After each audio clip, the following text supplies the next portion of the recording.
A small settlement was attacked by flying monsters and it caused a real panic among the locals. The village elder advised the young viceroy to take care of his own safety, but brave Melkis declared that he would be fine and he would definitely protect this village. The lad had full confidence in himself, pulling out his sword, for he believed he knew how to act in such a situation. To the count's eldest son, it all seemed like an ordinary test prepared by his father, but in fact Melkis was certainly mistaken, for this was indeed a new life in a new place. Shortly before all this, a quarrel between father and son was taking place in the kingdom of Nozel, namely in the house of Count Rodberg. The angry earl demanded that his son receive solely the gift of a swordsman, for everything else was useless. As a result, Count Sahak Rodberg, who was the deputy commander of the Knights of the Kingdom, made it clear to his eldest son that if he received any other gift, it meant he would dishonor his family's surname. Melkis had never before seen his father so angry and now finally realized how important the gift he would receive was. A gift is defined as the miraculous powers that God gives to people the moment a person turns 15 years old. Gifted abilities come in many forms, some prove useful in everyday life and others are more suited to the battlefield. The gift that appears only to members of the Rodberg family is of course the swordsman. This magical ability greatly improves the swordsmanship and overall strength of the wielder and allows such a person to be the strongest warrior. His father had insinuated to his eldest son from childhood that he should definitely get the gift of a swordsman. Melkis underwent rigorous training until his 15th birthday to become a worthy man and inherit this magnificent ability. But when the most crucial day came and the lad turned 15, the unbelievable happened, for he received quite different from what his father had hoped for. The magical ability he received was called Root Magic. Count Sahak Rothberg was furious with my son and did not even understand and had never heard of the ability that Melkis received. In the end, it turned out that Root Magic is a gift that can reproduce any magic that the wielder has seen at least once. Melkis tried to justify himself to his father and explained that if properly used this magical ability, he could gain considerable power. But the Earl's chief appraiser admitted that he could not confirm the effectiveness of such an ability, for he simply did not know it. The appraiser explained that he had indeed been working for a very long time, but had never seen such a gift before. The Count in turn was fully convinced that it was a completely useless and weak gift, and so it was a complete disappointment. The father had always thought of his eldest son as a gifted child, but on this day everything changed. Then the chief appraiser evaluated Mr. Castor. This lad was Melkis' twin brother and of course had also reached his 15th birthday. But unlike his brother, Castor often skipped training and had absolutely no interest in fencing. His father had little hope for Castor and said in despair that the Rodberg family was now doomed. But unexpectedly, Castor received the very gift of swordsmanship. The father's attitude instantly changed to the lazy son and Castor in his eyes became a suitable successor to the house of Rothberg and Petty was relegated to the background. In an instant Castor became the most important son in the house, for he had received the gift his father needed. All this saddened Melkis, for all his training was useless. Castor immediately decided to test his new gift and had a practice fight with his twin brother. As it turned out, Castor really became a very strong swordsman and after only a couple of minutes he calmly defeated his brother, who had been training in swordsmanship all his life. Castor was thrilled with his abilities, for he had defeated a man who had surpassed him in training all his life, and now Melkis was helpless and vulnerable. Melkis looked with resentment at his brother who enjoyed revenge and power but could do nothing about it here. Melkis asked his father to reason with Castor, but the Count on the contrary praised his son who was now his favorite heir. And Melkis had become a complete non-entity in the eyes of Count Sahak. As a result, his father ordered Melkis to get out of his house and never come back. Castor immediately explained to the Count that if people found out that his brother had become a beggar, it could damage the reputation of the entire family. Count Rothberg, in that case I decided to send my useless son far to the east to a certain abandoned village called Sladari where he would become viceroy. At parting, his father declared that Melkis, together with his useless gift, would find a place in an abandoned and equally useless village. The carriage was gradually moving away from home, and Melkis could not understand how it was that his father, who had been an ideal for him all his life, had ended up doing such a mean thing to his own son. Melkis also remembered the terrible fire that had happened in his house when he was only 6 years old. Little Melkis was in the room with the safe that night and decided that now he would surely die in the fire. But despite the danger and severe burns, Count Rothberg found his son in the smoke-filled house and rescued him. When Melkis asked how his father was able to find him in the middle of the fire, the Count explained that it was because of his father's love. Melkis often recalled his miraculous rescue, but perhaps did not understand all the reasons for what had happened, for it was more likely that his father had actually been in that room to save the safe. Melkis also did not understand everything even now, remaining a naive child, and so he decided that his beautiful father must have been up to something. and if so, then he needed to fulfill his father's expectation and make every effort to do so. The exiled son then decided to look into the details of the gift he had received, for he did not quite understand what the ability to reproduce another's magic meant. After some time in the forest, Melkys noticed several men fighting goblins by the roadside and asked the coachman to stop immediately. Melkys decided to help the strangers and show all his swordsmanship skills. The brave lad immediately used the Comet Strike, just thanks to one blow destroyed all the goblins. This delighted the stranded people and they decided that Melkys was a real knight who had saved them. But then a more dangerous monster appeared from behind the dense trees, namely a huge minotaur with an axe in his hands. It was already a completely different level of confrontation and everyone was sure that even a dozen elite knights could not cope with such a monster. The squad leaders ordered everyone else to run away, and he decided to try to hold off the huge minotaur. The minotaur instantly attacked the squad and this caused panic among the warriors. The squad leader decided to continue resisting and turned to fire magic for help. Melkys looked at the warrior with interest. The video did not expect to see the use of magic. The commander meanwhile created a small magic circle and cast spells to sizzle the huge enemy. After a few seconds, the warrior burst out a bright fireball and rushed towards the minotaur. Just at that moment, an inner voice informed Melkys that the copying magic had been successfully completed. Melkys tried to figure out what exactly was happening to him, and meanwhile the warriors were horrified, for the commander's fire magic did not work at all against the horrible monster. Unexpectedly, Melkys decided to repeat the creation of fire magic, and just like the commander put his hands forward. The guys tried to find out if the guy really has the ability of such magic too, but Melkys did not answer anything, because all his knowledge was only theoretical. All hope was for the gift of root magic, for as the appraiser explained, this ability could reproduce any magic the bearer saw at least once. Melkys decided that since it was just a trivial repetition of other gifts, he should just repeat the squad leader's actions. After a few seconds, Melkys did indeed succeed and was able to create a magic circle, surprising not only himself but also everyone around him. But there was also a difference, because the magic circle Melkys created was much larger than the one that was taken as a basis. Then, the exiled Earl's heir exuded magical energy and directed a huge fireball towards the Minotaur. The result was astonishing, for the fireball created by Melkys possessed destructive power and destroyed the huge monster. Melkys remembered how in his magic class he was told that the wizard creates a magic circle with the help of a spell to control the energy, and then the magic itself is activated. However, as the teacher had told him, the most difficult step was to create the magic circle. According to the teacher's claims, even experienced wizards were only able to pass only 10% of their power through the magic circle. Melkys asked the teacher what would happen if he could draw a perfect magic circle. The elderly teacher explained that it was almost impossible, but still if it was done, then even without the use of a spell one could utilize their full magical potential. Melkys only now realized that he had become the possessor of the strongest gift in the world, for this ability allowed him to use 100% of his magical power. Melkys could not understand why his father was so angry in such a case, for such a gift was much better than the swordsman's skill. Meanwhile, the squad of soldiers continued to stare at the young lad in surprise, and then they tried to find out who he was. The lad explained that he was Melkys of House Rothberg and was traveling east on behalf of his father, the Count. Suddenly, a woman's voice came from behind and asked in surprise if this was the same Melkys. The banished lad immediately recognized this lovely girl as Marielle and was surprised to meet her in such a place. The girl immediately rushed to hug and thank the guy for saving them. But Melkys merely asked why Marielle was so far from the city. Marielle Lethart was the 4th princess of King Noziel, and now this high-ranking girl said that she was going to go to a remote village with Melkys. The boy couldn't believe that the real princess was sent from the castle to the outskirts of the kingdom. But judging from the girl's flushed face, it was not at all. Melkys thought about how strange his father had behaved, for he was a very wise man. And then it remained incomprehensible why he had considered him a failure and had grown very cold, even when he had learnt of his unique gift. And now he had before him the real Princess Marielle, who claimed that her father, the king, had personally wished to marry her to Melkys. All this seemed unbelievable, and Melkys decided that his father had thought of everything on purpose and had deliberately thrown him out of the house so that his son could overcome all the trials and become a real man. The naive lad assumed that if that was the case, then it made sense and meant his father had immediately determined how powerful his gift was. And most likely the Count had stated that root magic was too powerful a gift for the immature Melkys. Melkys truly believed that his father along with his twin brother had purposely pretended to be evil and kicked him out of the house also that he could become a real man. But of course in reality it was different. The Count was a greedy fool who only raised his own children for the sake of procreation.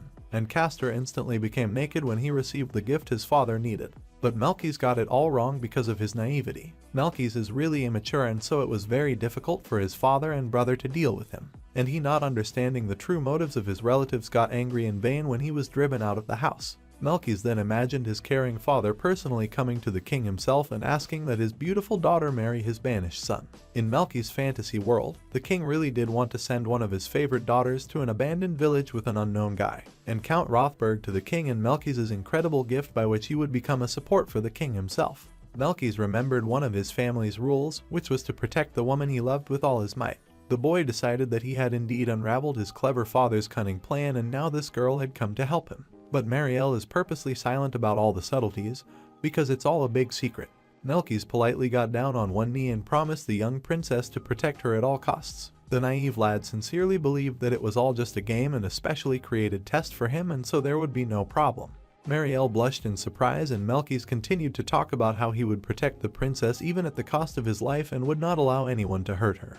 The girl was delighted by such manners and immediately fell in love with the young lad, so she herself proposed to go as soon as possible to the abandoned village of Sladari. Melkis again remembered the words of his supposedly wise father, who had sent him as a viceroy to a remote land where he would have to show all his best qualities. The lad mentally promised his father that he would definitely make the abandoned village the best place in the kingdom and live up to his expectations. Now the banished son was eagerly awaiting his arrival at Sladari village. But as it turned out, the village was a terrible place from which even the natives were in a hurry to flee. What he saw in the village of Sladari shocked the young viceroy. The locals were literally running away from the village and were scared to death. Marielle could not understand what was happening, and Melkis decided to find out the cause of the panic on his own and asked the girl to stay in the carriage because it could be dangerous here. Melkis met a woman with a child in her arms and inquired what was happening in their settlement. But the frightened woman advised the strange fellow to get out of here as soon as possible. The woman eventually explained that the cause of the panic was the miasmas coming from the cave at the foot of the mountain, and if you breathe them in even once, you can die immediately. As it turned out, long ago the cave had been sealed by a huge stone, but now for unknown reasons this stone was broken. Meanwhile, one of the men tried to return to the village and shouted that he had a daughter left there. The other villagers restrained the man and said that it was too late, and if he went back he would die himself. But the father was hard to stop, for he was anxious to save his child. Melkis rushed forward and decided that since he was the viceroy of this village, he had a duty to look after all the inhabitants, and with the help of the fireball he could buy some time. In a few minutes the brave lad was at the right house and heard someone trying to get out through the doors. Melkis then saw the girl protect the child from the horrible miasmas with simple sense magic. The magical light created held back the onslaught of dark energy for a time. Melkis immediately realized that the girl was using sacred magic to purify herself from the miasmas, but it was unknown how long she could last. The girl noticed the stranger and declared that she didn't care who he was, but that he should take the child immediately and run away from here, and in the meantime she would try to delay the spread of the miasma. Melkis tried to argue with the girl, but the holy maiden explained that she was the only one in this village who could use sacred magic, and so she must hurry, for she was running out of strength. The girl ordered the stranger to immediately take the child and run away, but Melkis had already finished copying the magic and decided to join in repelling the black miasma's attack. Instantly, the incredibly bright light that the Count's exiled son had created flashed and the darkness receded.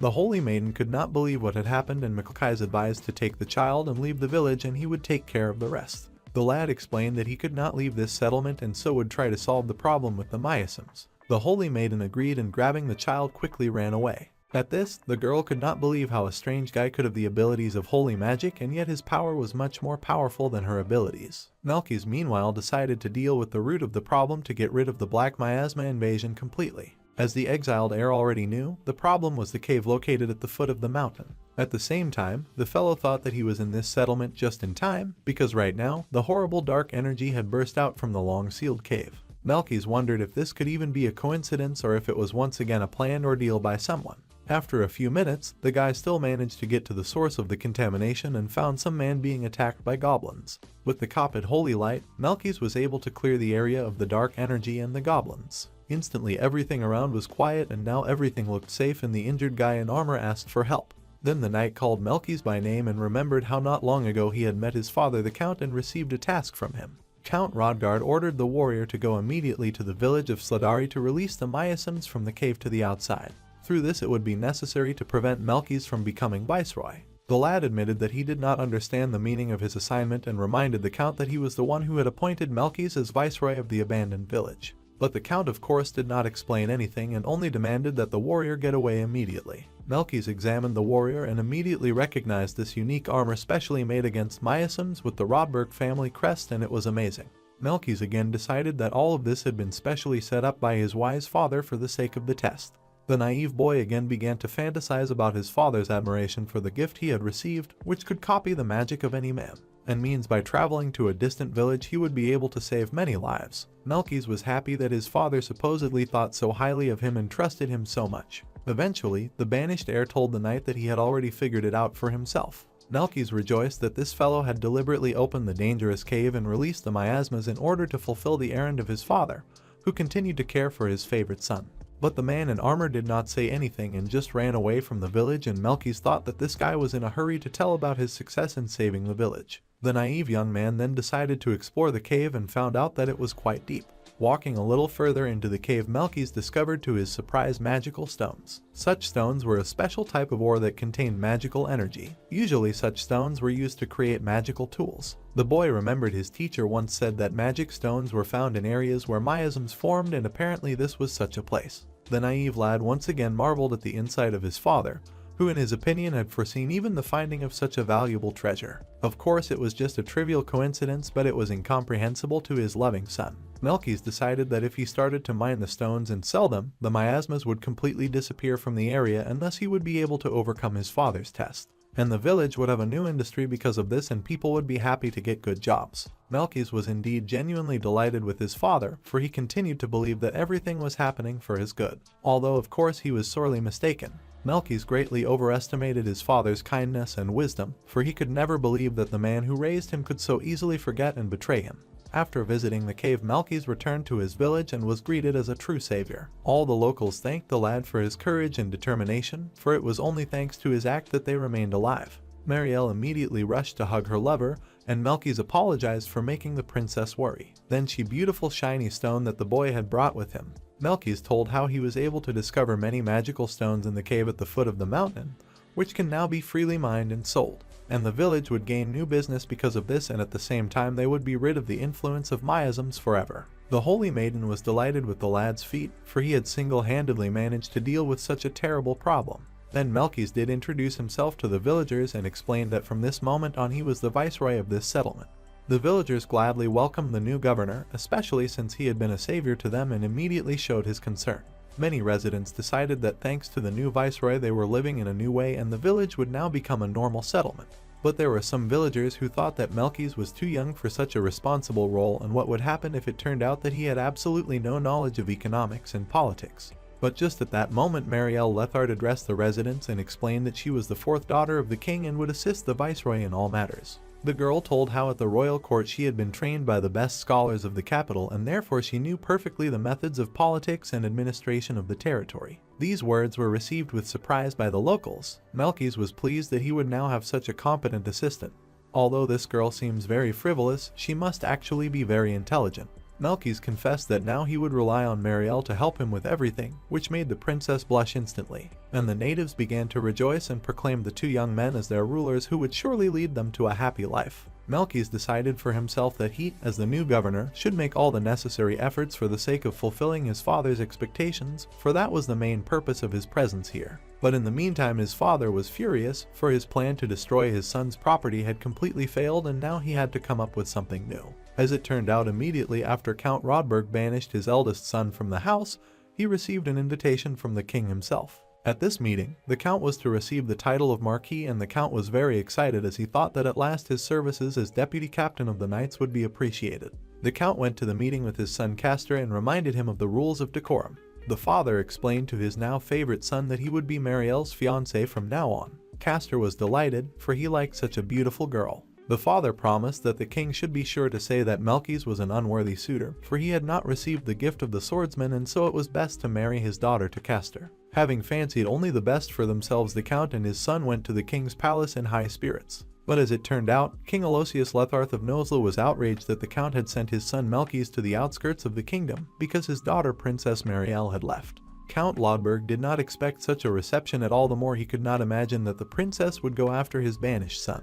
King Aloysius explained that his daughter was very much in love with Melkis, and that was why she had followed him. But the Count confessed that he had not thought of this at all, for he sincerely believed that the king had arranged their engagement, and that Princess Marielle herself hated Melkys. But the king explained that in fact it is not like that, and this is the secret of Marielle, because it was his daughter the princess forced to arrange this engagement, and it was impossible to dissuade her from this decision.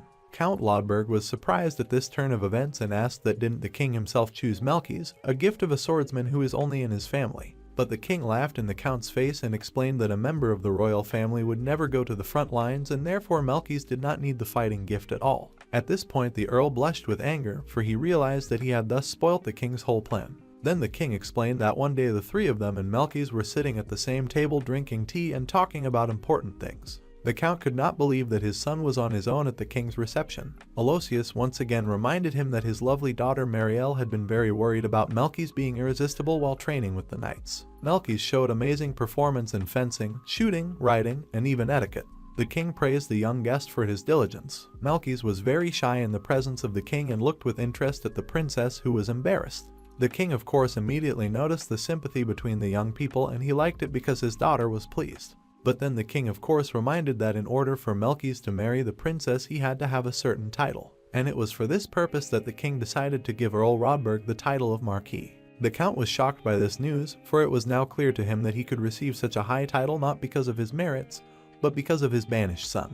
The king again inquired for what purpose the earl had appointed Melkys village governor also on the border of the kingdom. The king then suggested that it was likely that Count Rodberg had banished his son because he had not received the gift he wanted.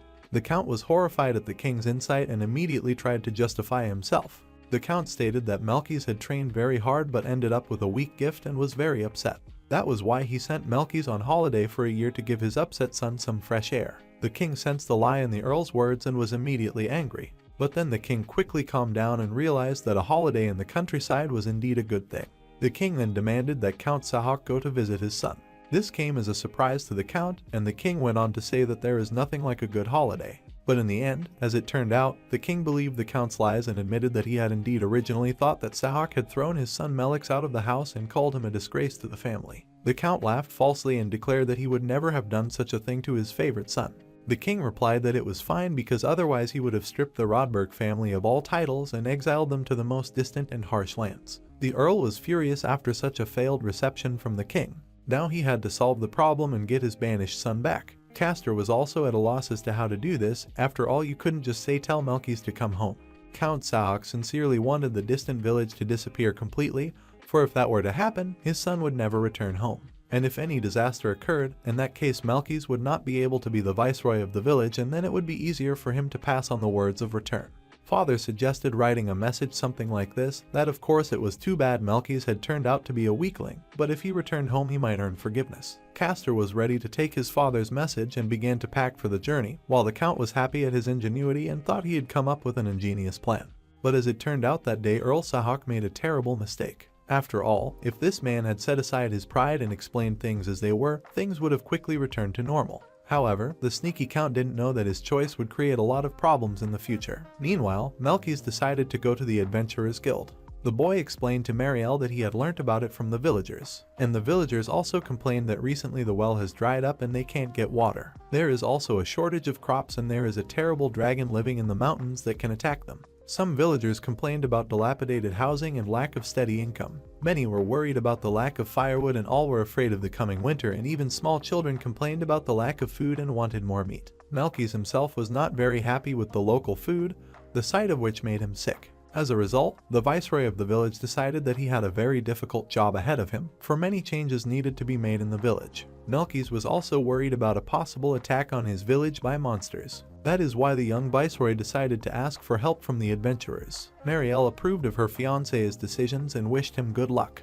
The girl promised to sort out their move in the meantime and asked Melkys not to worry, for there were knights in the village who could protect her. Adventurers are people whose duty is to fight monsters and collect materials from dangerous places. For this purpose, the Adventurers Guild was created where such people can find work. Melkys was surprised at what a dilapidated building such a guild turned out to be. A bald guy named Tamelot cheerfully greeted the young viceroy and informed everyone present that he had saved his daughter. Tamelot explained that he was in charge of adventurers in this guild, and then inquired what exactly Melkys needed in this place. The young viceroy asked him to take him along next time they were attacked by monsters. It was a very strange request for the adventurers, and no one understood why the viceroy would want to do that. Timelot explained that it was very dangerous and Melkys had better not go near the monsters, and in general he had better get busy beautifying the village and not get involved in any battles. Timelot bowed to the young viceroy and thanked him for saving his daughter. This made Melkys immediately embarrassed. Timelot explained to the young viceroy that in any battles with monsters, his life would be in danger and no one could guarantee Melkys' protection.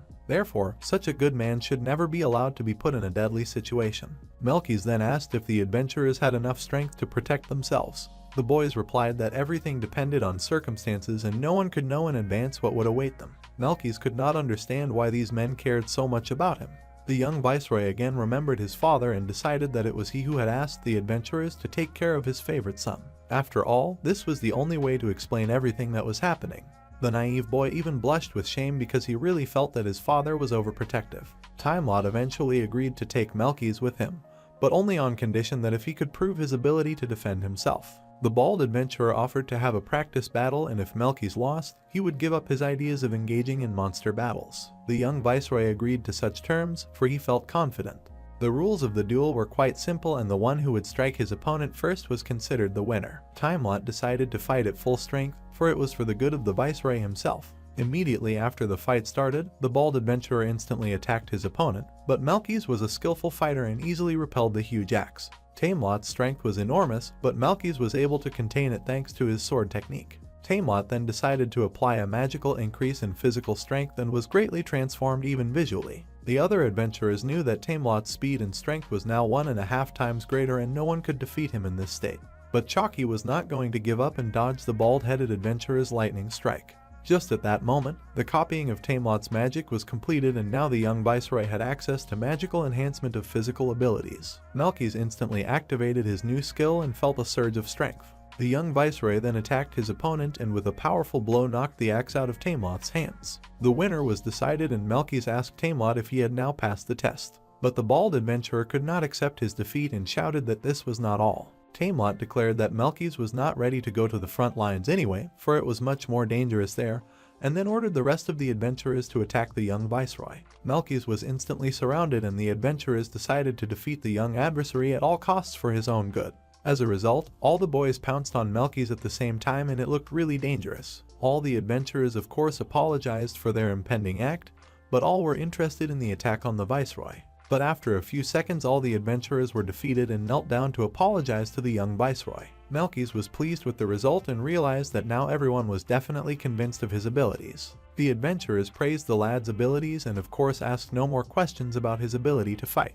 At this moment, a holy maiden came over and introduced herself as Lily. The lovely girl immediately offered to heal all the guy's wounds and applied recovery magic. Melkys of course copied Lily's healing magic and added this ability to his list of skills. The young viceroy realized that now if anything happened he could heal anyone. But then Melkys noticed Lily's arms folded strangely and wondered what she was doing. The girl stated that the scriptures say that when trouble comes, the goddess Arcadius sends her apostle to earth to save people. Then Lily exclaimed that now everything was clear to her and that Mr. Melkys was the messenger of the god. The girl stated that she realized this at first sight, and when she looks at the viceroy her heart races. All this proves that Melkys is indeed the chosen man. The lad was shocked by such words and replied that it was a delusion. The adventurers pondered over the words of the holy maiden, for if the vicar is really sent by God, it justifies his superpower. But Melkys immediately asked them not to exaggerate, for he was an ordinary man.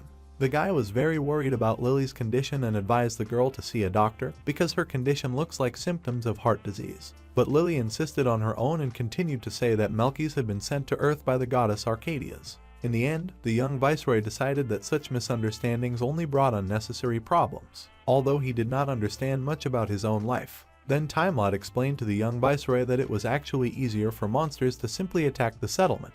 And if there is indeed an attack, all the villagers will lose their crops, and it is because of this that people's lives are filled with anxiety. Although there is a wall around the settlement, but there are nuances with this. Melkys noticed that the wall is not in the best condition, and Timelot explained that the wall has been broken by monsters and recently it even collapsed in places. Suddenly, shouting was heard somewhere nearby, and judging from the words, someone was demanding money from someone. Melkys together with all the adventurers decided to find out the reason for the quarrel and to find out who exactly was arguing. As it turned out, the conversation was about repairing the wall, or rather the cost of all the work. Lily immediately explained that the guy who is shouting is a master at repairing the wall, and for the sake of this work he came from another village, but of course it all depended on how much he would be paid. And now there is a discussion about the cost of repairing the collapsed sections of the wall, and in the village itself there is a specialist who could do it for free. Eventually the distressed old man agreed to the master's terms and promised to pay what he needed. Immediately afterwards, the greedy fellow activated his magical ability. As it turned out, this master had earth magic, or rather the spell wall, and in just a few seconds he easily eliminated the destroyed section of the wall. After the work was completed, the master from the neighboring village smilingly announced that from now on he would charge an additional fee for his services. The villagers were of course outraged at such insolence, but they had no choice, apparently the only available craftsman they could afford. The overly greedy chap declared that for the sake of rebuilding this wall he had to travel here on purpose, and that was not very convenient, and in general his time was too valuable. Then the brazen master declared that if the villagers were so poor, he was willing to take payment with something else. The wall rebuilder then grabbed Lily and offered to pay her for his services. Melkis was outraged by this stranger's behavior and demanded that he stop being insolent. But of course the greedy fellow was not going to calm down and declared that all the people here were stupid and ridiculous. And then the impertinent master reminded that without his earth magic there would be big problems in this village, and since he would not be paid, he would never come here again. But the young viceroy had of course already copied the magic ability of the insolent wizard and declared that he could go home and never show his face in this village again. Melkis then activated his earth magic and calmly proceeded to build a new defense structure. This time, the wall turned out to be incredibly huge. The young viceroy explained to the villagers that he had only tried to create the wall with his magic, but he didn't even expect it to be so spectacular. The insolent master was shocked, for now his influence had completely disappeared, and the villagers joyfully praised their favorite viceroy. Timelot immediately advised the master not to come to visit them again. But the impertinent fellow immediately changed his mood and apologized, and then explained that he had nowhere else to work but in this village, as the other villages had their own land mages. Lily surmised that such a brash wizard, because of his terrible character, of course, nowhere else to work, and so he has a choice to work on a regular farm or starve to death. Melkis once again explained to his men that he had merely done what every viceroy should do for his people. Melkis then exclaimed that he would definitely build a huge wall around the village to protect his favorite inhabitants. The adventurers were happy, for with such a huge wall, no monsters would dare to attack the village, and they would no longer have to rise at night on alarm. Lily was most delighted, for Melkis now possessed not only holy magic, but also earth magic, indicating his divine origin. The young vicar explained to the holy maiden that he possessed a unique gift that allowed him any magic he saw. He told Lily again that people are endowed with magical abilities by the goddess Arcades, and when mankind is in grave danger, this great goddess chooses one worthy person and along with a responsible mission gives him a powerful gift. And 300 years ago such a man saved the world from demons and became known as a real hero. The girl was sure that Melkis is exactly the same hero who will save all mankind. By evening, the young viceroy had finished building a huge wall that was safe to climb. Timelot was delighted, because such a height could safely observe the approach of monsters, and it was easy to shoot them with a bow and after collecting valuable trophies. And now it wouldn't even require recovery magnesium, because no one would get hurt during the attack. Melkis was happy with the result and enjoyed the view of the sunset. Also, the guy was really glad that he was in such a beautiful place next to very kind people.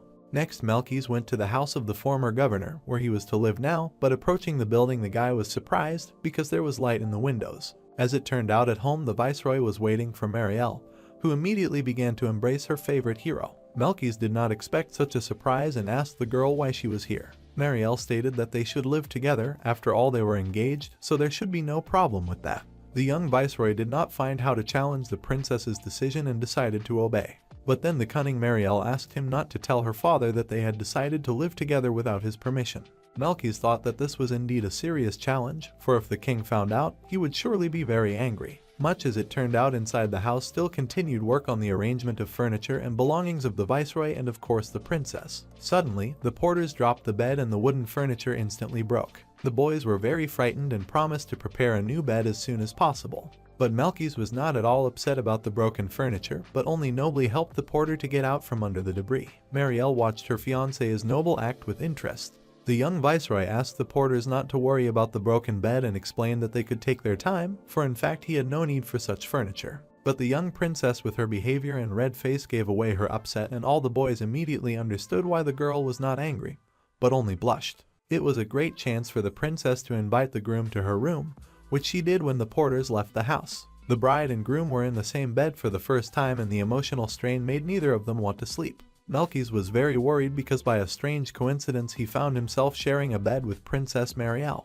The girl, on the contrary, was happy about this situation, because it was interesting for her to be near the person to whom she was engaged. The young viceroy, meanwhile, thought that it was necessary to remain calm and not to worry, because this was just another test. Just at that moment, Melkys remembered the 84th teaching of his family, which said to keep cool in any situation. The lad decided that this was definitely a test of his ability to resist temptation. But then the young viceroy decided to test his abilities and just touch the princess. But Melkys decided that this would only upset the girl and still held back. The young viceroy immediately imagined how the princess would cry and demand her father to break the engagement. His father, who had always said that one should not molest a girl before marriage, would also be upset, and perhaps the king would even want to execute him for such an act. In the end, the young viceroy decided not to make such a mistake. Melkys simply closed his eyes and set his mind to overcoming this difficult challenge. Meanwhile, the princess became upset and asked her future husband that was he really so disgusted to sleep together with her. Suddenly Melkys got out of bed and declared that he must put all his strength for the sake of the test. Marielle took it all in her own way and wondered if the guy had any experience at all. But there was the usual misunderstanding of a young and foolish young man who thought that the girl meant his viceroyalty. The lad declared that he was actually both scared and curious at the same time. The young princess of course thought of her own and marveled at how responsible her fiancé was. Then Melkys began to talk about his interest in the study of root magic, and it made the girl stumped. After all, the princess didn't understand how their intimacy could be combined with root magic. Marielle warily asked that did Melkys really want to use his magical gift for such a thing. But the silly boy of course did not understand what the girl meant and began to talk about his grand plans for the development of the village. The young viceroy further shared his plans and promised to use his gift as much as possible. The girl was completely confused about her emotions and words and her desires and just blushed profusely and continued to listen. Melkys meanwhile kept promising to achieve excellent results and fulfill his important test with dignity. With each new word the princess was overwhelmed with emotion and it seemed that the girl was about to faint. Then the young viceroy told how his family teaches him about how strength comes with new responsibilities, and so he wanted to fulfill his duty. Marielle decided that the very thing she wanted so badly would finally happen. But then the unexpected happened, as her beautiful fiancé began to tell her how he wanted to get results to make his father proud. The girl literally emotionally exploded and demanded not to say anything more about her father, for it only makes her feel ashamed.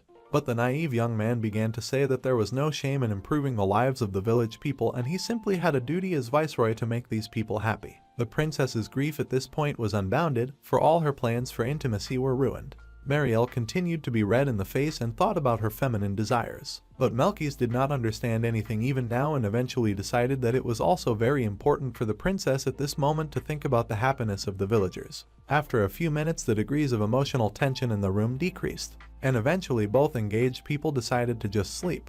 The young viceroy of the abandoned village fell asleep literally immediately, but the princess did not bother her overly responsible fiancé, as she decided that today was a very difficult day for him.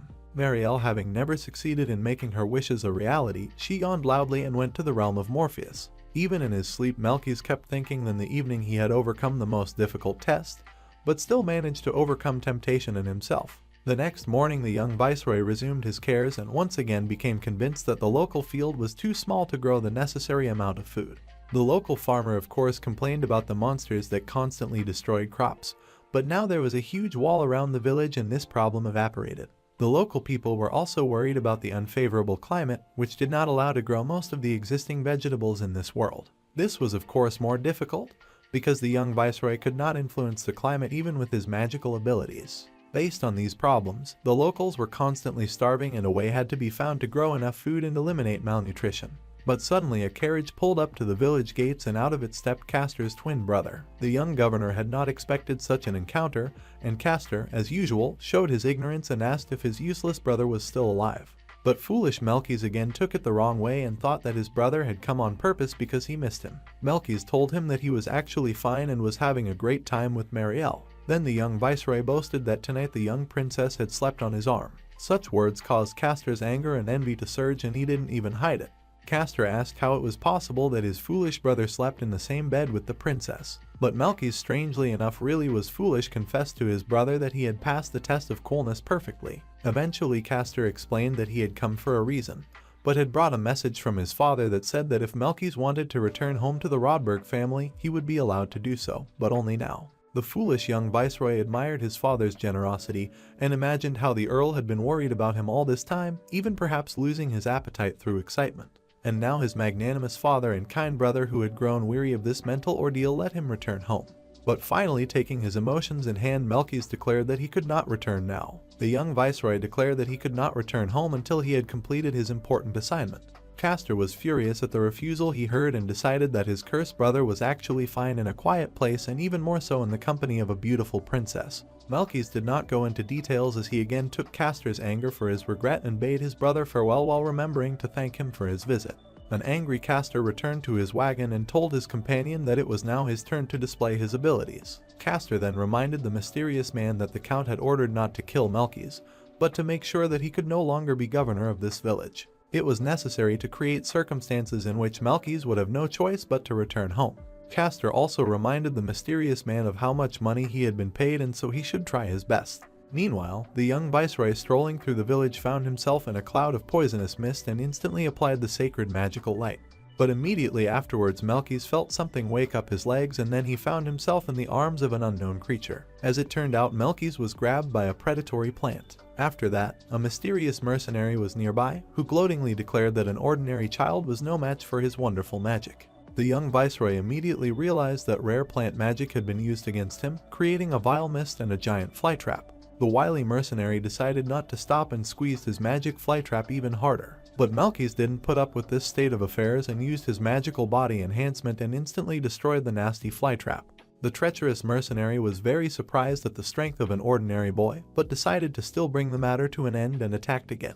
Melkys instantly reacted to the sly throw of the seeds, which instantly turned into terrible barbed tentacles. The lad snatched up his blade and was able to fight off the weaving foes. This time, the evil mercenary was no longer smiling, for he didn't expect that such an attack wouldn't work. But the young viceroy explained to his opponent that thanks to his enhanced reaction, he was able to destroy all the seeds on the fly, and those that had time to sprout were useless. Then Melkys, as usual, showed stupidity, but of course also nobility. The lad offered the mercenary to surrender, but the cunning envoy of the Count was not going to lose to an ordinary child. After a second, the mercenary reapplied his magic seeds and shouted that he had a huge supply of such tools and there was no way he was going to lose. Melkys this time, strangely enough, showed judgment and released a huge fireball towards the enemy. After a few seconds, the fuming mercenary began to beg for mercy and promised the young viceroy to tell the man who had hired him. The only condition for the loser, of course, was that his life be spared. But unfortunately, Melkys' stupidity was not going anywhere, and he suggested to his opponent to calm down and not to worry about his fate.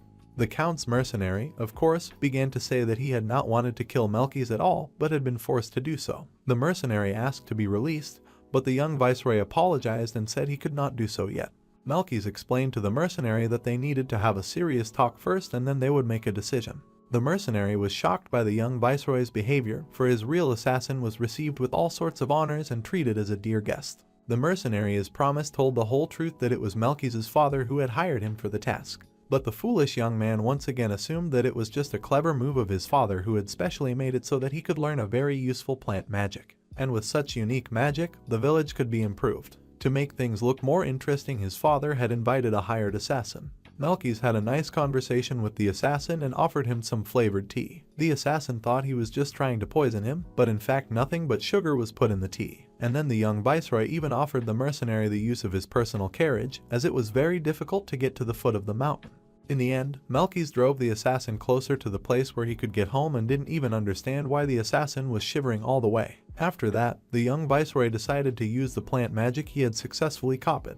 To begin with, the guy used wheat seeds, which almost immediately sprouted and began to grow very quickly. The result was amazing, for it could solve many problems. With this newly acquired plant magic, it was possible to provide all the villagers with different vegetables and other crops. The population was delighted with such news, and everyone as one thanked the viceroy for his achievement. All the people very quickly started accelerated farming by sowing the available fields. Such a rescue from constant hunger once again raised the rating of the viceroy, and he was considered by many to be a true messenger of the goddess. Melkys himself was only happy that he had helped his people. But unfortunately, Melkys continued to be deeply deluded and thought that all this happened thanks to the assassin sent by his father, and that of course such an act was only for the good. Melkys then decided to get busy expanding the field. The villagers said that first they had to get rid of the huge trees that would take a long time to cut down. But the young viceroy, with the help of a magical increase in physical strength, managed this task in only 10 minutes. After the trees were gone and the residents complained about the remaining stumps, it would definitely take a whole month to uproot.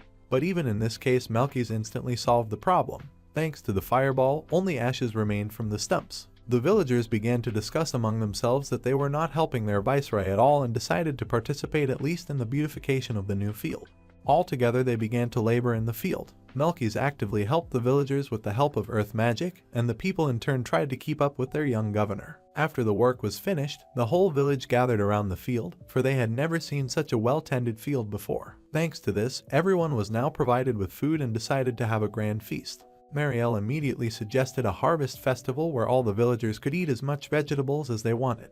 Meanwhile, in the Rodberg family house, Count Saho was shouting very loudly. The assassin was explaining to the Count that his foolish son was nothing like the weakling he had been told about at the beginning of the assignment. Saho could not believe what he heard, for he had never considered Melkys to be truly strong. However, Count Saho realized that his son was in some ways more experienced than many of his peers, but how he could cause trouble for an experienced mercenary was unclear. The assassin insisted on his own and called the young governor a real monster whose magic was impossible to compete with. Then the mercenary said that such incorrect data was a breach of their contract and therefore he could just die. And then the assassin demanded moral compensation of 20 million in gold. Such insolence made the Count's body tremble. But the cunning mercenary advised the Earl to pay, for otherwise he could tell the king how he was going to kill his son. In the end, the angry Earl paid the necessary sum to the mercenary and once again cursed his unloved son for whom he had wasted a whole lot of money. Castor at this time wondered how Melkys could have become such a strong man, for he had received a completely weak gift.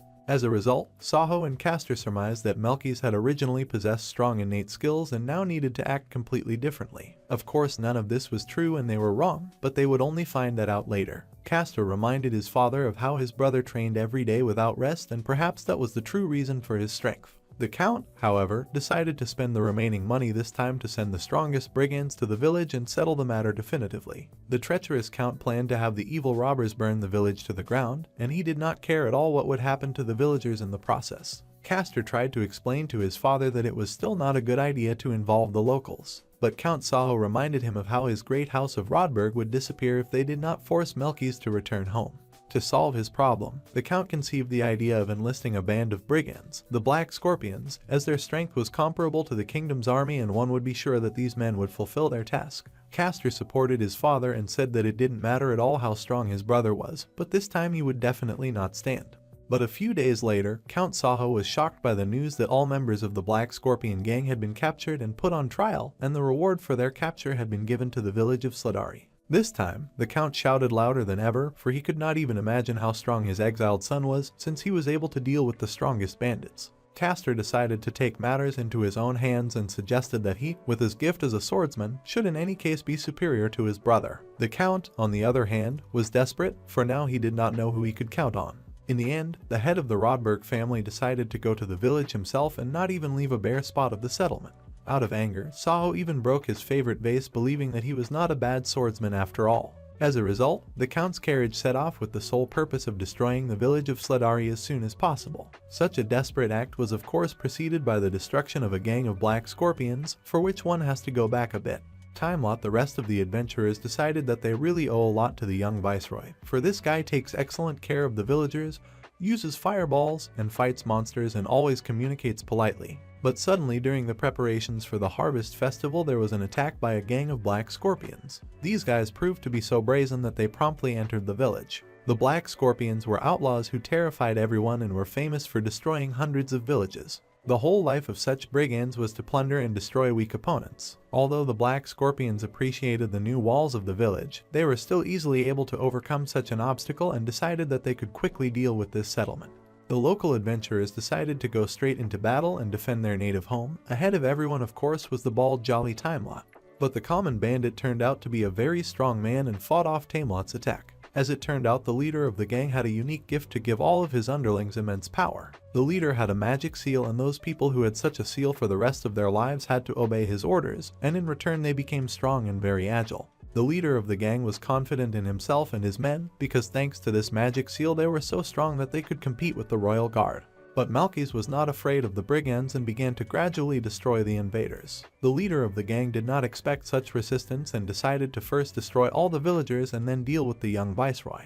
Malchus did not want to use the fireball, because in this way he could hurt the villagers and therefore had to fight only with a sword. At some point the young viceroy was in the right place and was able to save Taloth from imminent death. The bald adventurer thanked the young viceroy for saving his life and sadly stated that if he had been a little stronger, he would have been able to fight honorably. Just at this moment, Malchus finished copying the seal magic and decided to use the new ability. The guy was surprised, because he didn't expect that he could copy even someone else's gift, and Tamelot decided that now with seal magic, all the villagers could become stronger. Bald Adventurer offered to try this ability on him and it didn't matter that he would never again in his life be able to disobey the orders of the young viceroy.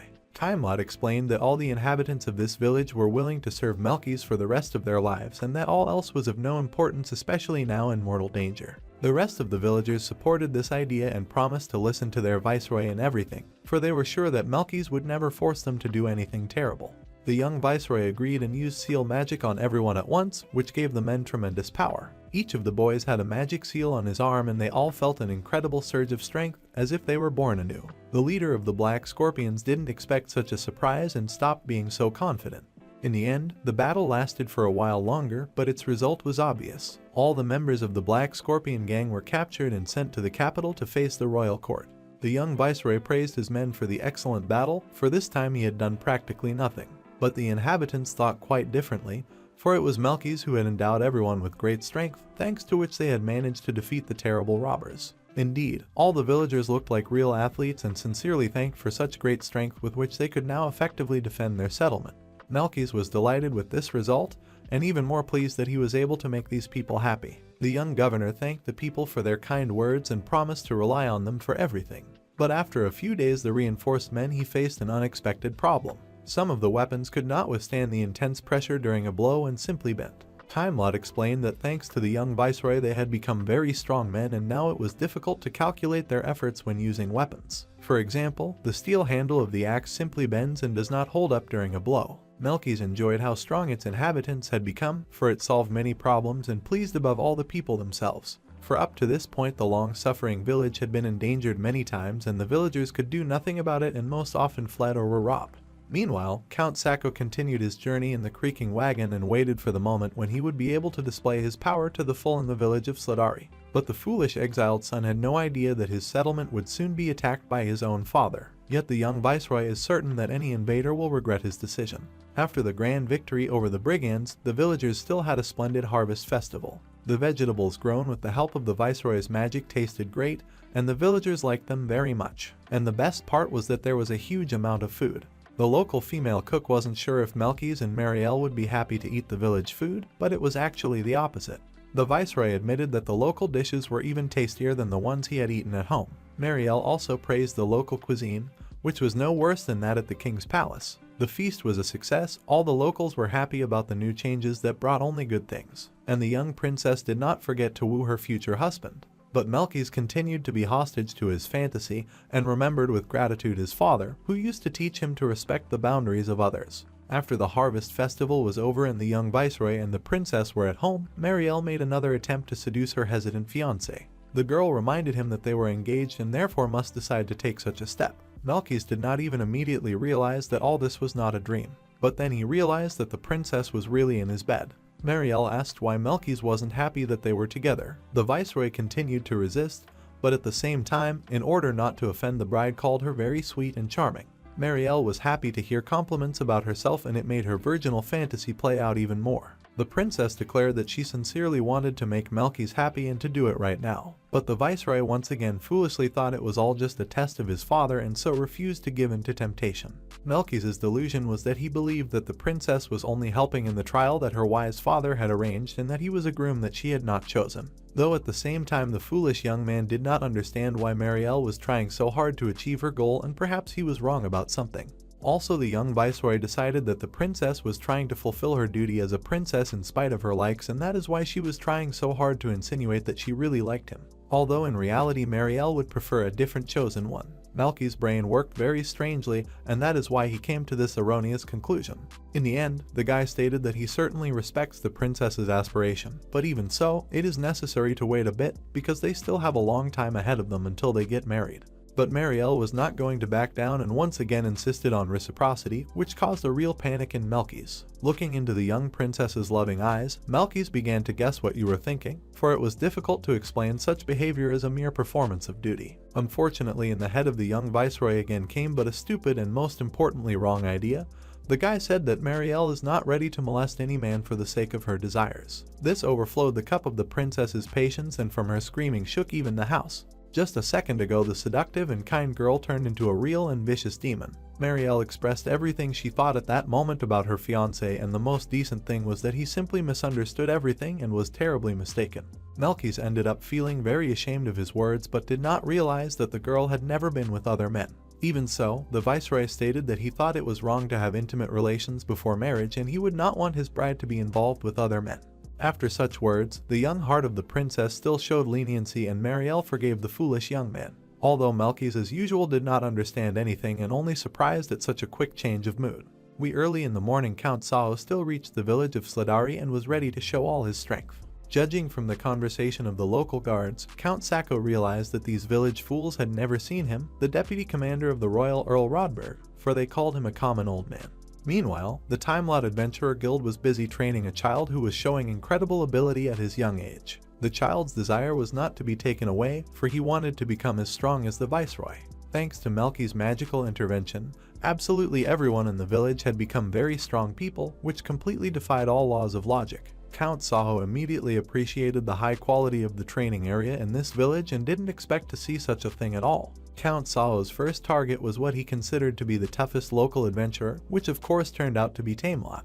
The bald gentleman did not even realize where the strange old man had come from, who was also unmotivated and aggressive. Timelot calmly explained to the aggressive stranger with the sword that they could not fight with real weapons in their village and offered the brawler a practice sword. Count Saho couldn't believe what had happened, because just a second later he had an ordinary wooden sword in his hands. Timelot explained that he was able to replace the sword in the Count's hands the moment he swung it due to his unique speed. The Count was shocked, and the local adventurers explained that it was quite normal for all the locals to move so fast. Then Timelot suggested to the strange stranger to have a practice fight after all, as he would be interested to test his strength with a new person. But Saho was at this moment trying to concentrate and realize where exactly he had made a mistake.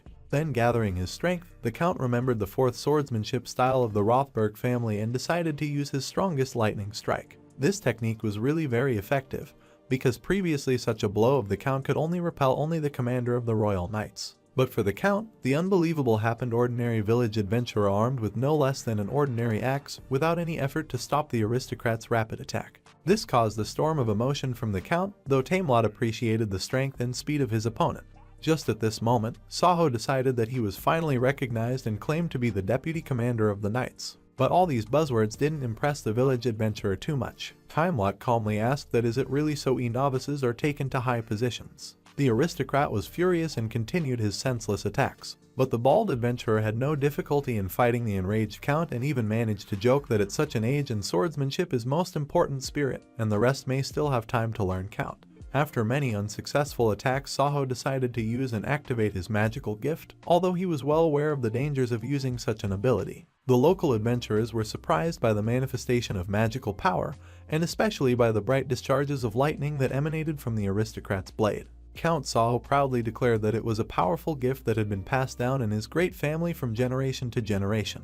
But the local village adventurers were most delighted by the luminous part of the whole performance. The aristocrat was outraged and shouted that he would not tolerate such treatment to himself. After that, the Uberev once again rushed to attack the local adventurers, but his magical enhancement didn't impress anyone. Several unsuccessful attempts, one of the lads approached the Count and tried to explain that he was using the sword completely wrong and needed to act differently. In fact, everyone treated the arrogant old man as an ordinary beginner and advised him not to get upset if he failed at something, because he could be more successful in the future. The final insult was when some small child offered to fight him. Saho could not bear such an insult and tried to strike the child with his sword, but even so his swordsmanship was not enough. The defeat at the hands of the child completely destroyed the aristocrat's self-esteem, and he was especially humiliated by the fact that everyone was laughing around him and advising him on how to wield the blade. Saho could do nothing at this moment and only grew redder and redder with anger by the minute. Eventually, unable to withstand the emotional strain, the narcissistic aristocrat rushed out of the village. The local adventurers decided that apparently they had offended the old man too much and now he ran away to cry alone.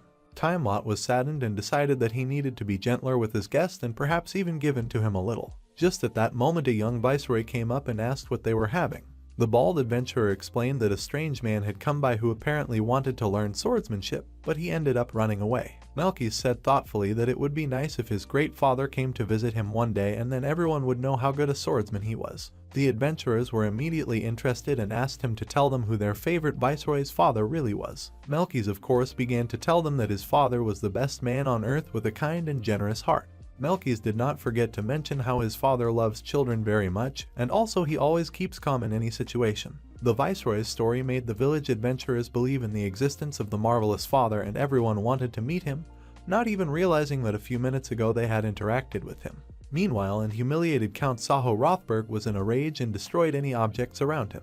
The Count's office became a battlefield where Saho vented all his anger on quite innocuous furnishings. Saho tried to realize what had happened to the abandoned village since his exiled son had been there. Even after a few days, Count Saho could not calm down after his visit to the village. For whatever he did, everything was useless. The aristocrat was horrified, but after all he had spent a huge amount of money to harm his son and now his entire budget was bursting at the seams. The Count had hoped that Melkis would return home and become a member of the royal family, but it didn't happen and the money was wasted. Also, Count Saho was well aware that he could not represent Castor to the knights, for his son was constantly missing training and knew absolutely nothing about the rules of behavior. But Castor suddenly set his sights on surpassing his brother and defeating him in sword fighting. The thought of coming in second never gave Castor any peace of mind. Such eagerness of the eternally lazy Castor Count took favorably because it was long past time for him to learn. But the main problem was money. After his huge financial losses on the mercenary and robbers, the Count dismissed almost all the maids from his house, but it did not change the situation. In an attempt to solve his financial problems, Saho even began to think about selling his magnificent estate. Meanwhile, Melkis arrived in the capital and once again plunged into the bustling world of city life, from which he had already become accustomed. The young viceroy was eager to see his beloved father, but realized that he was still undergoing an important test. Melkis decided to take a secret look at his home, but was surprised to see his father's belongings in the many wagons and everything looked as if his family was moving. This time Melkis' naivety was only partially what was happening. The boy has decided that his loving father has spent too much money and so he is selling his favorite house. Melkis is upset because for his sake his father has spent all his money and so he has no time to waste and needs to justify all of his loving parents' moisturizing. This time Melkis' foolish and naive love betrayed his strength, for he was determined to fulfill his father's expectations and prove that he was worthy of being his son. And at school afterwards the young viceroy returned to his village of Sladari and of course met his bride Marielle. Melkis had prepared a wonderful bouquet for the princess, for today was the girl's 15th birthday. Marielle was happy to receive the bouquet containing her favorite sunflowers and she immediately thanked Melkis for his observation and care. But flowers were certainly not the most important gift for the young princess. After the bouquet, Melkis presented his bride with a magnificent hairpin in the shape of a brightly colored sunflower. Marielle was happy with such a beautiful gift and promised to put this hairpin in the treasury of the kingdom. The only thing the girl regretted was always that flowers couldn't stand for ages and they would wilt someday anyway. Melkis was very happy that his gifts were liked by the princess. He had been preparing for this day for a whole month. Marielle then insisted that it was her loving fiancé who would be the one to help bum the newly gifted hairpin. The girl immediately refused the maid's help and reminded him that she was a princess and Melkis must obey her orders. Melkis was not quite sure, but still found the best place for the hairpin. At the same time, the young viceroy tried to make sure that his princess would not get angry, and he already knew how quickly Marielle's mood could change. In the end, the princess liked everything and was pleased with the result of looking in the mirror. Melkis also felt proud of his abilities and suggested to the bride to pin her hair every day, from which Marielle instantly blushed. The princess immediately reminded that the guy might have to do it for years and asked if he was really ready for such a thing. Melkis explained that he would certainly learn to do it very quickly and so there was no problem. Marielle demanded that the bridegroom promise to bob her hair with beautiful sunflowers every day even if she became a decrepit old woman. But the foolish young man again did not understand the meaning of the princess's words and thought that perhaps in the future the girl would have other interests and love other hairpins. As expected, after a while the maid announced the arrival of the appraiser of gifts. Marielle was 15 years old and it was time to go through the standard procedure and receive a magical gift. In the end, the princess received the gift of treasure. This gift was one of the rarest and most famous gifts, which came as a complete surprise to all present. This rare gift allowed one to open a gateway to another dimension and store any items there. Such an ability was very useful in war and in peacetime. The princess herself was delighted with her new ability because she could store anything in the treasury. Melkys explained that the size of the treasury depended on the owner and should be taken into account. But the princess was enthusiastic and hid even chairs and other pieces of furniture in her magical treasury. In doing so, Marielle did not experience any difficulty or discomfort. After a while, it turned out that the time on the hourglass that the girl had put in the magical storage was completely unchanged, which meant that the time inside the magic vault was still in place, and perhaps this was a very useful feature. Marielle immediately thought of a beautiful bouquet of fresh flowers, which of course would soon wilt. The idea quickly turned into action and the girl hid the bouquet of flowers in the magical storage. Marielle was pleased with the magical ability she had gained and decided to continue experimenting. Count Rodberg's new house was not as spacious as the old one, nor was it in the best location. Saho continued to be angry and hated Melkys even more because he was the cause of all this. In the end, the Count decided to completely destroy the village. Saho confessed to Castor that he was powerless and now he did not know what the right thing to do was. Castor listened attentively to his father, but at that moment a foreign voice sounded in the room. Suddenly, magical energy manifested into a demon who was sitting calmly on the couch. Count Saho and Castor were shocked by the appearance of the blue-skinned demon and even cried out in fear. Humphrey Bowson, that was the name of this demon, politely greeted the house owners. Castor cautiously asked that if all the demons had not been exterminated during the last war. Humphrey confirmed that indeed 300 years ago the demons had been defeated at the hands of humans. But those demons who survived that war never gave up their plans, and those plans are to destroy mankind and establish their dominance on this earth. The demon Humphrey then explained that it was very important to the beginning of the demons to get rid of the Sladari village, although he could not reveal all the reasons. Humphrey then asked the Count what his thoughts were on the matter. Saho didn't know what to say and just stared at the demon in silence, and so Humphrey offered to help the Count with his problem, for their goals were the same. Count Rothberg was distrustful of the demon's words, but he still liked the idea. Then the horned demon instantly took on human form and turned into quite a nice guy. Humphrey explained that this time the demons did not plan to completely destroy humanity as they had many hundreds of years ago. Humphrey admitted that it would now be enough for the demons to wipe out only 90% of the population and the rest would serve as slaves for the demons. Therefore, if Earl Saho along with his son join the demons, they will become chief among the humans. Or as we can say here, in this human world, Count Saho will be given the title of king. This idea inspired the greedy Count, for he had secretly dreamed all his life of becoming the king of mankind. But then Saho realized that if the authorities found out about his connection with demons, he would be immediately sent to prison or even executed. Castor strangely turned out to be much more sensible than his father and asked the Count not to interfere in this dangerous matter. But Count Rothberg still decided to deal with Melkys by any means available, even with the help of a demon. In the end, Sacco shook Humphrey's hand, thus confirming his agreement with the otherworldly forces. Humphrey congratulated the Earl on his decision and praised him for having decided to take this responsible step rather quickly. Humphrey then explained that he would need some time to prepare himself. The Earl, on the other hand, was eager to destroy the cursed village and asked him to start immediately. But the horned demon explained that he had to summon a dragon first, which is one of the highest creatures of the demonic world. Count Saho was delighted at such a prospect, for no men would be able to pit against a huge dragon, even if they were as strong as those in the village. Humphrey then proceeded with his demonic summoning. As it turned out, after a few seconds, a magical artifact appeared in the demon's hands, which he handed to his new accomplice. Humphrey explained to the Count that near the village of Sladari there is a mountain Siba and it is necessary to put this magical artifact in the mouth of the dragon that lives there. After that, it would be possible to subdue the dragon's mind and direct it to the village. The Count understood his task and was already anticipating the destruction of the hated settlement.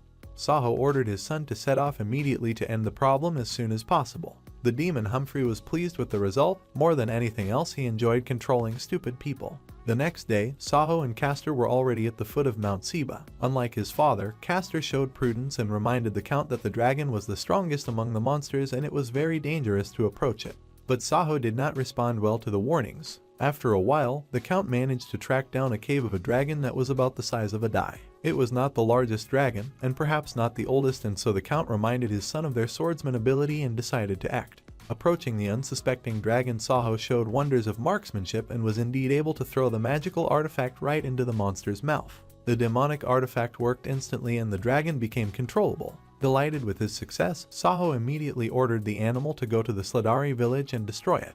Meanwhile, something strange was going on in the young governor's house. The whole house was filled with thick smoke. As it turned out, it was Marielle who decided to show the wonders of cookery, but decided that she had failed. The princess discovered a recipe book and decided to try to cook something. The maid immediately apologized for not being able to stop Marielle from cooking, but Melkys was not at all upset.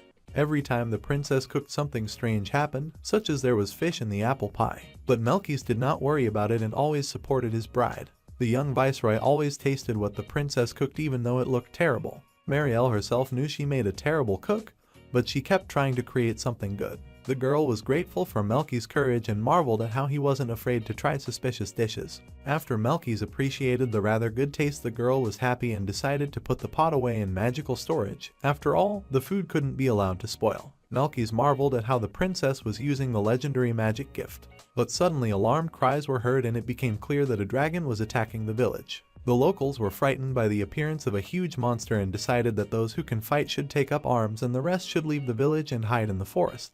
But it was obvious that such a dragon would destroy all the other villages and the best solution would be to call a squad of dragon tamers in the capital. But unfortunately there was no time for that, for the monster was already attacking. Melkys declared that in that case they should fight with their own forces and then ordered the princess to organize the evacuation of the women and children. Marielle was as frightened as everyone else and asked her fiancé to leave the village too in case of danger. Then the young viceroy and all the adventurers decided to stop the dragon by all means. Melkys of course realized that all the villagers had become much stronger than before, but the dragon was the strongest monster and so the outcome of the battle could be unpredictable. Timelot advised the viceroy to leave the village, for it was not worth it for him to risk his life for the rest of the people. But Melkys did not accept this suggestion and reminded him that it was his duty as viceroy to protect his settlement. But the bald adventurer tried to persuade that the worst misfortune for all the villagers would happen if Melkys was hurt. But the young viceroy promised that all would be well if they dealt with the problem together. Meanwhile, the terrible dragon had already come close to the village and everyone could appreciate the size of this terrible monster. It was also discovered that this dragon had multicolored scales, which is the sign of the strongest species among all dragons. The dragon addressed the villagers and stated that they were too weak to be able to resist its might. Everyone was very surprised by the fact that the huge draconic could talk, which means that these creatures are quite intelligent and can understand human speech perfectly well. The Draconica swiftly approached and promised to destroy everyone in the settlement. But then the behavior of the huge monster became very strange and it seemed as if something was preventing the Draconica from moving fast. But nevertheless, all the villagers were ready for battle. The young viceroy used earth magic and instantly put up a huge wall in front of the dragon. But the vicious monster responded with a fiery breath to the resistance of the humans. Melkys decided not to retreat and threw a huge fireball at the monster, but unfortunately it had no effect. The dragoness declared that her scales can withstand any blow, because she is the strongest of dragons and therefore no one can defeat her even with magic. But then something amazing happened. The evil monster apologized for his words in a completely different voice. But after a few seconds, the threats came again and none of the locals could understand what was going on with this dragon at all. Meanwhile, the young viceroy of the village called all the warriors to come closer to him. The dragoness attacked again and failed to destroy the protective walls with just one strike. Such power stunned Melkys and now it was difficult to react in any way. Then the huge monster prepared to destroy the enemy and roared that now was definitely the end of Melkys. But the viceroy had already prepared a surprise and was waiting for the right moment. While the Draconis was distracted by Melkys, the rest of the adventurers were able to bind the monster's leg and thanks to their incredible strength held the enemy. Only now did the Draconis realize that the insolent boy was merely bait, and the realization made the monster growl. Meanwhile, the adventurers pulled hard on the rope, but the huge monster shouted that even thousands of men could not defeat it. But that wasn't true, for the monster didn't know that all these people had become much stronger thanks to their viceroy and so they were able to plow the dragoness to the ground. Melkys then ordered the princess to act, for she had a part to play in this cunning plan. Marielle's role was to use her magical storage to pour into the dragon's mouth the dish she had boiled in a huge pot. After absorbing the huge amount of hot liquid, something strange began to happen to the dragon. Just a few minutes ago, the huge animal turned into a very small dragon and it surprised the locals very much. Melkys explained to the people that his assumption was correct and apparently the rainbow dragon was under the power of a curse. For when the curse lost its influence for a second they could see the real character of this animal. The viceroy explained that the dragoness was actually trying to find a way to avoid being killed and the black mist was that curse. Therefore, it could be assumed that the animal had eaten some kind of magical artifact. And the princess's unique soup was able to neutralize the effects of that artifact and return the dragon to normal. Timelot inquired about the recipe for the strange dish, but Melkys joked that it was the princess's own secret and only she could prepare such a thing. But then everyone was again very surprised, for instead of a dragon there was a beautiful girl lying on the ground. After the girl came to her senses, she claimed her name was the Rainbow Dragon Nastasia and apologized for what had happened in the village. Everyone was surprised by this ability of the dragon, because as it turned out she could not only speak human language but also take the form of a human. Nastasia explained that she was only sleeping in her house and then suddenly swallowed some terrible thing, and after that began to attack the villagers. Nastasia then offered to kill her so that she could redeem herself, having heard that dragon bones were very valuable. But Melkys explained to the girl that in fact her fault in this incident was not her fault and she was only under the influence of dark forces, and what was destroyed in the village is very easy to rebuild, because the main thing is that no one was hurt during the attack. Nastasia cried and began to apologize again for the trouble she had caused, and called the young governor a very kind man, and then hugged him in gratitude. But at this point the princess intervened and demanded that her fiancé be released immediately. Melkys himself was glad to be freed from the strong embrace of the dragon girl and so used a magical body enhancement. But as it turned out, Nastasia was very frightened by the little snake, and that is why she looked for salvation in the arms of Melkys. But nothing terrible happened because the dragon's skin was strong even in human form. Marielle immediately explained to Nastasia that she was betrothed to Melkys and so he must not be touched like that. The dragon girl apologized for her behavior and promised never to do that again. The villager's statue then guessed that this was the very dragon that had been much rumored about. Nastasia explained that she never wanted to hurt anyone and so she lived secretly away from people. But unfortunately, because of the curse, her cave had been destroyed and now she would have to find a new home. Melkys was again generous and offered the dragon girl to stay in the village. Nastasia was surprised at such kindness of the people to whom she had brought so much destruction. But the villagers supported their viceroy's decision, and Timelot promised to restore everything quickly. In the end, Nastasia accepted the offer to stay in the village and promised to use her fire breath if necessary, for it is the main ability with which she is endowed. Timelot immediately thought of a use for the dragon girl and decided to build a brick workshop, because thanks to the fire breath the bricks would be fired much faster and would not need to spend a lot of effort. The brick maker confessed that thanks to the dragon's fire, it turned out excellent building materials. Marielle remembered how she had once read a story in the royal library about how a rainbow dragon had attacked a workshop. People ran away in panic at that moment, and some even hid behind adobe bricks. Afterwards, it turned out that those bricks had become incredibly strong. That was a long time ago, and those extra strong bricks were called dragon bricks, and now they are almost non-existent.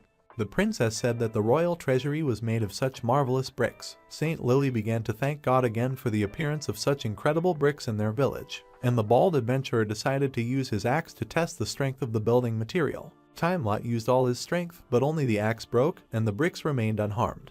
Nastasia immediately began to apologize for the broken axe, but Timelot laughed and reassured the girl, saying that he had many such axes. Melkys immediately decided to make a house out of such bricks that could withstand any attack or blow. All the villagers supported their viceroy and promised to help with the construction. Never before would the locals have been able to get hold of such valuable building materials. Now, thanks to the appearance of the dragon girl, they had new opportunities. Lily noticed something shiny near Nastasia and thought the girl had dropped some jewelry. But as it turned out, it was just dragon scales, which often fell from the girl. Nastasia immediately started apologizing for littering, because she didn't know that dragon scales were valuable to humans. The rainbow dragon scales looked great, and under the rays of sunlight they played with different colors. Marielle explained that it was a very expensive armor material and such a rarity was almost impossible to find on the market, and the price of such material could reach huge sums. Some traders said that just one flake was worth 1,000,000 gold. Nastasia immediately offered to use her scales for the good of the village. The locals were happy about this offer, for it could solve all their money problems. Melkys thanked the dragon girl for such kindness. Nastasia did not understand what exactly was going on,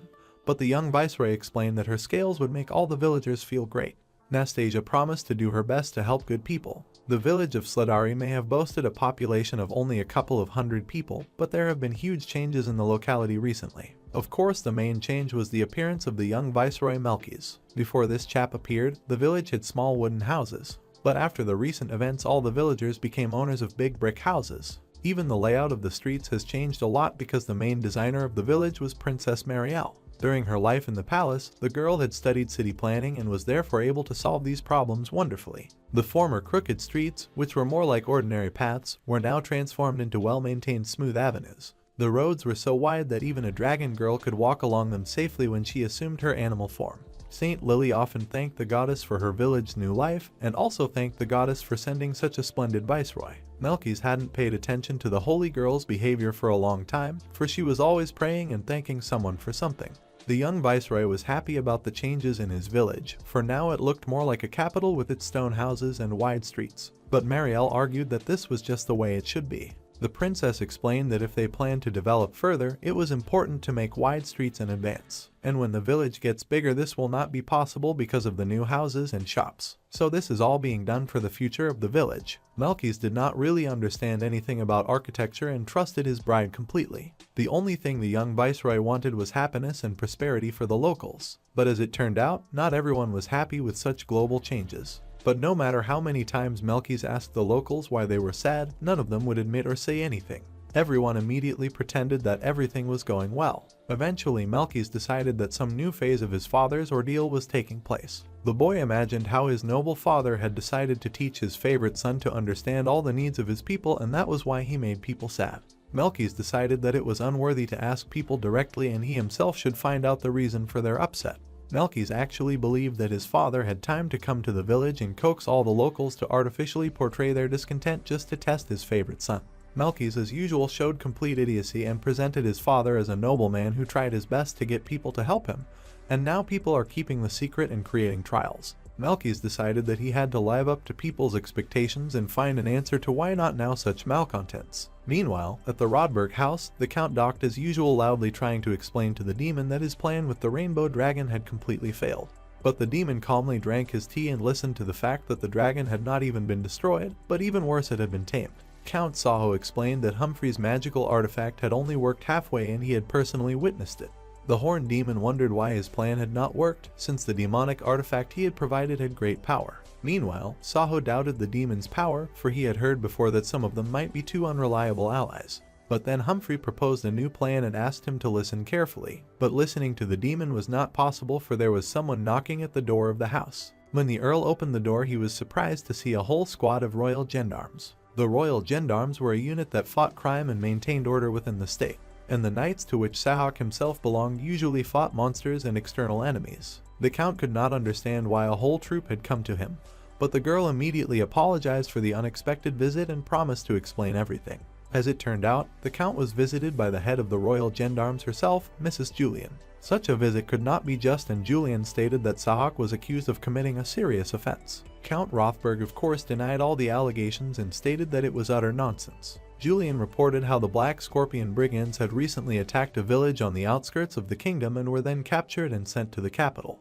Under torture, the criminals confessed that it was Count Sahak who had paid them for the crime, and therefore the mastermind should receive the punishment he deserved. Mrs. Julian declared that Sahak was now the real criminal who had conspired with the dangerous brigands. The Count was incredibly frightened, for everyone knew very well somewhat this woman liked to conduct interrogations. But then the head of the royal gendarmes laughed and said that she did not really believe in these silly rumors. As it turned out, this powerful woman was really foolish and thought that the cunning Count had made a special arrangement with his exiled son to get rid of the band of brigands. And it turns out that for such an ingenious plan, Count Sahak should be rewarded as soon as possible. The Count could not believe his happiness, for a minute ago he was saying goodbye to his life, and now he said that he had fulfilled everything that was required of him for the kingdom. Mistress Julian admitted that she was even a little sorry, because she had really hoped to question the deputy commander of the knights on her own, and it would have been a real pleasure to chop off Mr. Sahak's hands with her sword. Tales of possible torture and all sorts of torments apparently gave pleasure to this powerful woman, but the Count only thanked God that he was not in her hands.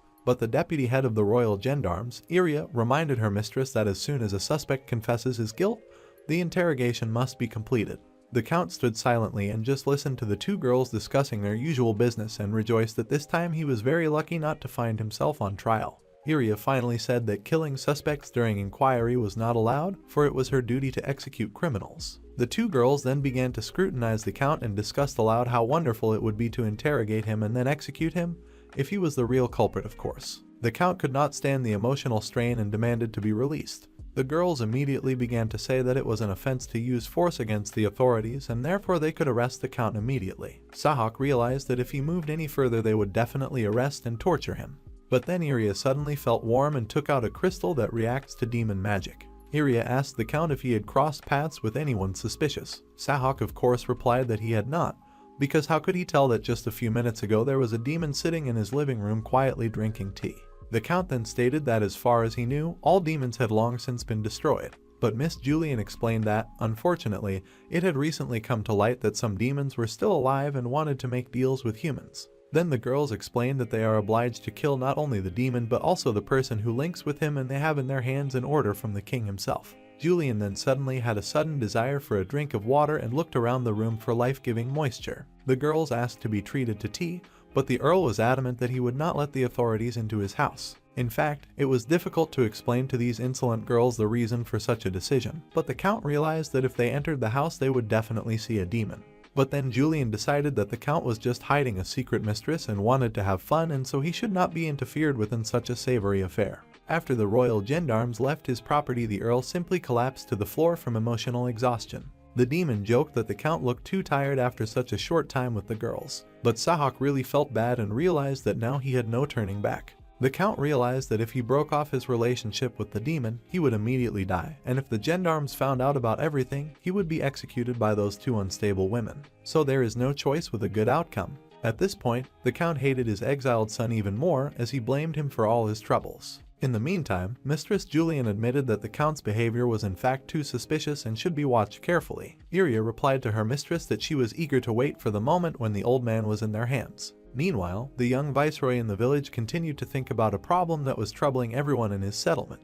After some time of thinking and looking at the street, Melkis realized what the problem was. It turned out that it was very difficult for all the villagers to go to fetch water. Indeed, there was a huge queue at the well because there was only one well in the village, and people had to fetch water for their daily needs. Melkis immediately enlisted the help of the princess to help with a project to provide water for the entire village. In the end, it was decided to build a very real water pipeline from a lake located tens of kilometers away from the village. Everything looked perfect on the map, all that remained was to run the water to the village. Marielle, as an experienced architect, explained that the best route had to be chosen, taking into account the terrain and the height of the ground, but it would be very difficult. The princess explained that the area to be worked on was infested with a huge number of monsters, so it would be necessary to fight, and if it was necessary to work and fight, additional people would be needed. And even after clearing the area, additional construction of dams would be required. But Melkis decided to make things much easier with the help of his magical gift. Thanks to fire magic, or rather a fireball, the young viceroy quickly solved the problem of clearing the terrain. After that, Melkis used earth magic and created a special moat through which water would have to flow. As a result, thanks to his incredible magical abilities, the young viceroy was able to bring a real river to the village in just one day, and now the problem of water supply was solved. The villagers were happy and thanked their favorite viceroy, for now they did not have to waste precious time standing at a single well. It was much easier to water the fields. But then Melkis noticed that even now some villagers remained dissatisfied and realized that the main problem was not the water supply. Melkis decided to observe the inhabitants more closely to see where some of their discontent lay. After that, the young viceroy and his bride greatly decorated the area with trees and made picturesque parks through plant magic. The city really became very beautiful and looked more like a blooming garden, but even so, there were still some people who looked disheartened. After all this, a beautiful playground was built in the city which could satisfy the demands of even the most sophisticated children. After the creation of the playground, Melkis organized an orchard which pleased the inhabitants with its fruits, then he created a library and satisfied the desire for reading. But even all these merits did not help, because still the young viceroy noticed people who were discontented and it was beginning to piss him off. But one day the villagers got together and decided to give their favorite governor a present. The gift was a magnificent sword, which apparently had been created by some blacksmith. The villagers explained that they were very worried about the fact that they still could not thank their savior in any way. As it turned out, the villagers had been collecting money for this gift. The sword was really excellent, and Melkis thanked all his men for such a nice gift. The young viceroy had not lied at all, for he had indeed held an amazing sword in his hands and had never touched such a wonderful weapon. The villagers were delighted that they were able to please their governor, for they were very worried about the sword they had chosen. As it turned out, this was the situation that upset many of the villagers, and Melkis had thought all along that the villagers simply lacked amenities. But now that people had given him a gift, everyone was actually very happy. At this moment, the village governor remembered his family's teaching number 61, which said that one should gratefully accept any gifts. When Melkis was young, he did not understand the meaning of this law, but his father explained that it could only be understood at a more mature age. Melkys only now realized that he needed to thank the people who gave him a gift, and it made people happier. But the villagers didn't leave Marielle out of the picture and prepare a gift for her too. As expected, the princess was given a great pen and a very beautiful inkwell to make her even better at creating her ingenious architectural designs. Melkys decided that now he should definitely build a water slide for these splendid people so that they would enjoy life even more. The demon Humphrey's new plan was to send mutant monsters created with the help of demon magic to the village of Sledari. The Count was surprised at what he heard, for he knew nothing about any mutants and did not even understand exactly what they looked like. The demon immediately told of a creature called Cacatris. It is an animal with the head of a rooster and the body of a snake. There is also information that the look of this animal turns any person into stone, and so it is a great solution to any problem. The only weakness of the Cacatris is its clumsiness, all due to its snake body. Eventually, the demon said that they should cross the strongest Cacatrices to get indestructible monster birds, and they could destroy all of mankind. Count Sohak was horrified at the enormity of this demon's plans, but there was nothing he could change in his life. The two conspirators ended up in an ordinary chicken meadow, and it seemed very funny to the Count. But then suddenly a huge minotaur emerged from the forest, which the demon Humphrey had expected to meet.